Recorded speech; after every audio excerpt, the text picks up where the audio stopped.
সাল 1994। সার্জ মোনাস্ট ছিলেন একজন কানাডিয়ান ইনভেস্টিগেটিভ সাংবাদিক, যিনি বিভিন্ন গোপন সরকারি প্রকল্প ও মাইন্ড কন্ট্রোল প্রোগ্রাম নিয়ে লেখালেখি করতেন। হঠাৎ করেই পুরো পৃথিবীর মনোযোগের কেন্দ্রবিন্দুতে চলে আসেন তিনি। সার্জ মোনাস্ট বলেন, নাসা ও বিশ্বের গোপন কিছু এলিট গোষ্ঠী পরিকল্পনা করছে এমন এক বিশাল কনস্পিরেসি যেখানে ব্যবহার করা হবে হলোগ্রাফিক প্রযুক্তি। তারা সাজাবে এক ভুয়া এলিয়েন আক্রমণ অথবা ঈশ্বরের আগমন। অর্থাৎ হঠাৎ করে একদিন ঘুম থেকে উঠে আপনি দেখতে পাবেন এলিয়েনেরা আক্রমণ শুরু করেছে পৃথিবীতে, কিংবা কোনো এক রাতে আকাশ থেকে যিশু, কৃষ্ণ, গৌতম বুদ্ধ অথবা মুহাম্মদ সাল্লাল্লাহু আলাইহি ওয়াসাল্লামের নামধারী কেউ নেমে আসছে আকাশ থেকে। বিশ্বাস করবেন আপনি? বিশ্বাস করাটা অসম্ভব হয়ে যায় যখন আপনি এইটা জানতে পারেন আপনার বিশ্বস্ত কোনো সংস্থা বা দেশের সরকার এসব কনস্পিরেসির সাথে জড়িত থাকে। আরও কঠিন হয় যখন নাসার মতো সংস্থার নাম এইখানে জড়ানো। আর এর থেকে আবার নতুন করে চাঁদে অবতরণের বিশ্বাস অবিশ্বাসের সত্য মিথ্যের মিশেল নিয়ে শুরু হয় এক নতুন দ্বন্দ্ব। আজকের ভিডিওতে আমরা কথা বলবো নাসার ইতিহাসের সবচেয়ে বড় দুই কনস্পিরেসি নিয়ে। সত্য হোক বা মিথ্যা, এগুলো নাসা নিয়ে মানুষের ভাবনার এক বিরাট পরিবর্তন করেছে।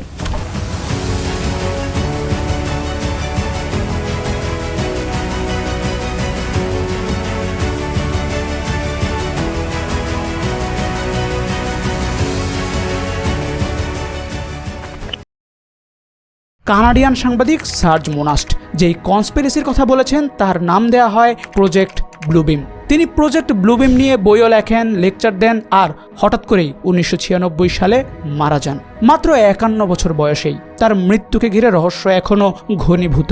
কেউ বলে তাকে বিষ প্রয়োগ করা হয়েছে, কেউ বলে সাইকোট্রনিক অস্ত্র দিয়ে হার্ট অ্যাটাক করানো হয়। সার্জের মতে প্রজেক্ট ব্লুবিমের মূল উদ্দেশ্য হলো পুরো পৃথিবীকে একটা কেন্দ্রীভূত বিশ্বাস ও সরকার ব্যবস্থায় পরিণত করা। তার মতে 4টি ধাপ রয়েছে। প্রথম ধাপে বলা হয় কৃত্রিম ভূমিকম্প ঘটিয়ে এমন প্রাচীন নিদর্শন বের করা হবে যা বিশ্ব ধর্মগুলোর ভিত্তিকে প্রশ্নবিদ্ধ করে তুলবে। উদাহরণ হিসেবে বলা হয় গোবেকলি তেপের কথা, তুরস্কে আবিষ্কৃত এক প্রাচীন ধর্মীয় স্থান যা খ্রিস্টপূর্ব 9600 সালের। এর উন্নত স্থাপত্য দেখে অনেকেই বিশ্বাস করেন সভ্যতার ইতিহাস নিয়ে আমাদের ধারণা পুরোপুরি ভুল। এটা কি কাকতালীয় নাকি বিরাট কোনো ধ্বংসের বিশাল পরিকল্পনার অংশ?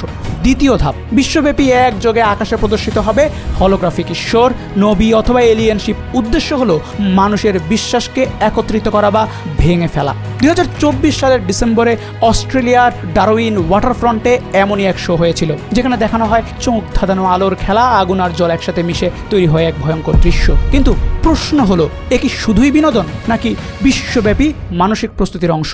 তৃতীয় ধাপ, ধরুন একদিন আপনি ঘুম থেকে উঠে অনুভব করলেন আপনার মাথার ভেতরে কেউ কথা বলছে। কেউ পাশে নেই, ফোন বাজছে না, ঘরে সিসিটিভি নেই, তবুও একটা কণ্ঠ স্পষ্ট দৃঢ় আপনাকে বলছে, আমি তোমার ঈশ্বর, তোমাকে একটা দায়িত্ব দিচ্ছি। আপনি কি স্তব্ধ হবেন, ভয় পাবেন নাকি বিশ্বাস করবেন? কারণ আপনি যেটা শুনেছেন সেটা আপনারই মাথার ভেতরে। এটাই প্রজেক্ট ব্লুবিম এর তৃতীয় ধাপ, সরাসরি মস্তিষ্কে ঈশ্বরের বার্তা প্রেরণ করা। মস্তিষ্ক নিয়ন্ত্রণ, চিন্তা প্রক্ষেপণ কিংবা টেলিপ্যাথি, এসবকে যদি আপনি নিছকই ফ্যান্টাসি ভেবে থাকেন তাহলে শুনুন, বিশ্বের সবচেয়ে গোপন ও শক্তিশালী এজেন্সিগুলো এ নিয়ে গবেষণা চালিয়ে যাচ্ছে দশকের পর দশক ধরে।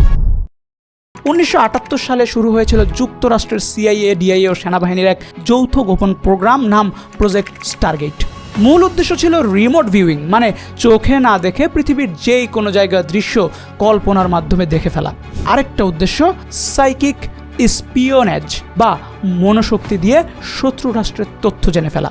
এই প্রোগ্রামের একজন বিখ্যাত অংশগ্রহণকারী ছিল ইনগো সোয়েন, যিনি দাবি করেন তিনি মনের চোখে জুপিটারের চাঁদ পর্যন্ত দেখেছেন। 1995 সালে প্রোগ্রামটি প্রকাশ্যে আসে এবং দ্রুতই বন্ধ করে দেয়া হয়। কিন্তু সত্যি কি বন্ধ করে দেওয়া হয়েছিল নাকি এগুলো এখন আরও উন্নত গোপন প্রযুক্তিতে রূপান্তরিত? 1950 থেকে 70-এর দশক CIA পরিচালিত আরেকটি ভয়ঙ্কর প্রোগ্রাম MK আল্ট্রা। এই প্রোগ্রামের উদ্দেশ্য ছিল কোনোভাবে মানুষের মস্তিষ্ক নিয়ন্ত্রণ করা যায় কিনা তা পরীক্ষা করা। প্রজেক্ট ব্লুবিমের চতুর্থ ধাপ হলো সব শেষে তৈরি হবে এক নকল পৃথিবীর ধ্বংসযজ্ঞ।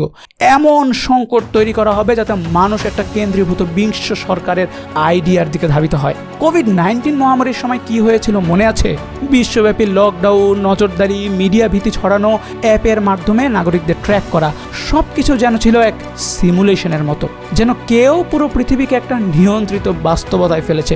বড় বড় দেশের সরকার নিজেই এখন ইউএফও সংক্রান্ত তথ্য প্রকাশ করছে, কিন্তু কেন? অনেকে বলছেন এ শুধু তথ্য ফাঁস না, বরং একটা মানসিক প্রস্তুতি, যেন একদিন যদি ভুয়া এলিয়েন হুমকি আসে মানুষ এটা বিশ্বাস করে। রহস্য আর কনস্পিরেসি আরও ঘনীভূত হতে থাকে এরপর থেকেই। মানুষ নাসা তার নিয়ে আরও বেশি সন্দেহপ্রবণ হয়ে থাকে এবং আরও বেশি প্রশ্নে জর্জরিত হতে থাকে নাসার সবচেয়ে সফলতম প্রজেক্ট মুন ল্যান্ডিং।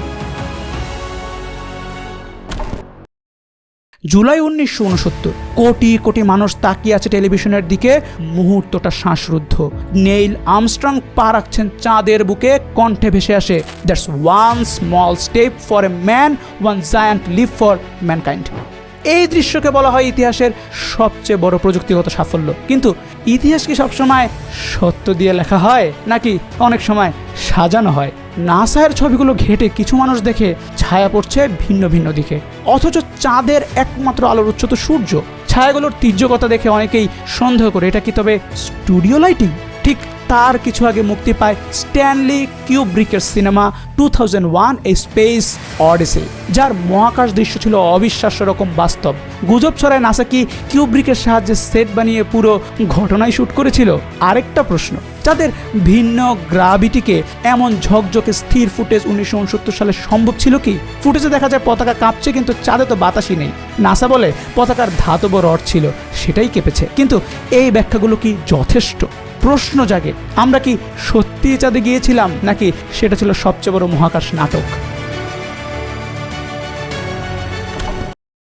কোল্ড ওয়ারের সেই সময়টাতে আমেরিকাতে জানতো যদি তারা প্রমাণ করতে পারে যে তারা চাঁদে পৌঁছেছে, তাহলে শুধু প্রযুক্তিগত নয়, বিশ্ব রাজনীতিতে আধিপত্য প্রতিষ্ঠিত হবে। তাই অনেকের প্রশ্ন, মুন ল্যান্ডিং কি সত্যিকারের বৈজ্ঞানিক সাফল্য ছিল, নাকি এক সুচারুভাবে নির্মিত প্রচারণা? যদি ল্যান্ডিংটা আসলে হলিউডে বানানো ভিডিও হয়, তাহলে সেটা হবে মানবজাতির বিশ্বাসের উপর সবচেয়ে বড় প্রতারণা। এখানেই আসে নাসাকে ঘিরে প্রশ্ন। অনেকেই বলেন নাসা শুধুমাত্র একটা মহাকাশ গবেষণা সংস্থা নয়, বরং এটি ব্লু বিমের গোপন প্রকল্পে জড়িত একটি মুখোশধারী শক্তি। নাসার বহু ভিডিও, মহাকাশ ফুটেজ বা চাঁদে অবতরণের ছবিতে অসঙ্গতি খুঁজে পাওয়া গেছে বলে দাবি করেন অনেকে। এমনকি কেউ কেউ বলেন নাসার অনেক অভিযানই স্টুডিওতে ধারণ করা হয়েছে, যেন জনসাধারণের কাছে এক নিখুঁত মহাকাশ বাস্তবতা তুলে ধরা যায়। নাসা যদি একদিন হঠাৎ ঘোষণা দেয় আমরা এলিয়েন সিগন্যাল পেয়েছি বা ভিন গ্রহের জাহাজ আসছে, মানুষ কি তখন বিশ্বাস করবে না? তখন কি ব্লু বিমের সেই চতুর্থ ধাপ বাস্তবে রূপ নেবে না? আমরা কি এমন এক বাস্তবতার দিকে এগোচ্ছি যেখানে ধর্ম, আবেগ, বিশ্বাস সব কিছুই নিয়ন্ত্রিত হবে প্রযুক্তির মাধ্যমে? আমরা কি মনে হয় প্রজেক্ট ব্লু বিম সত্যিই চলেছে, নাকি সবটাই এক ভয়াবহ কল্পনা?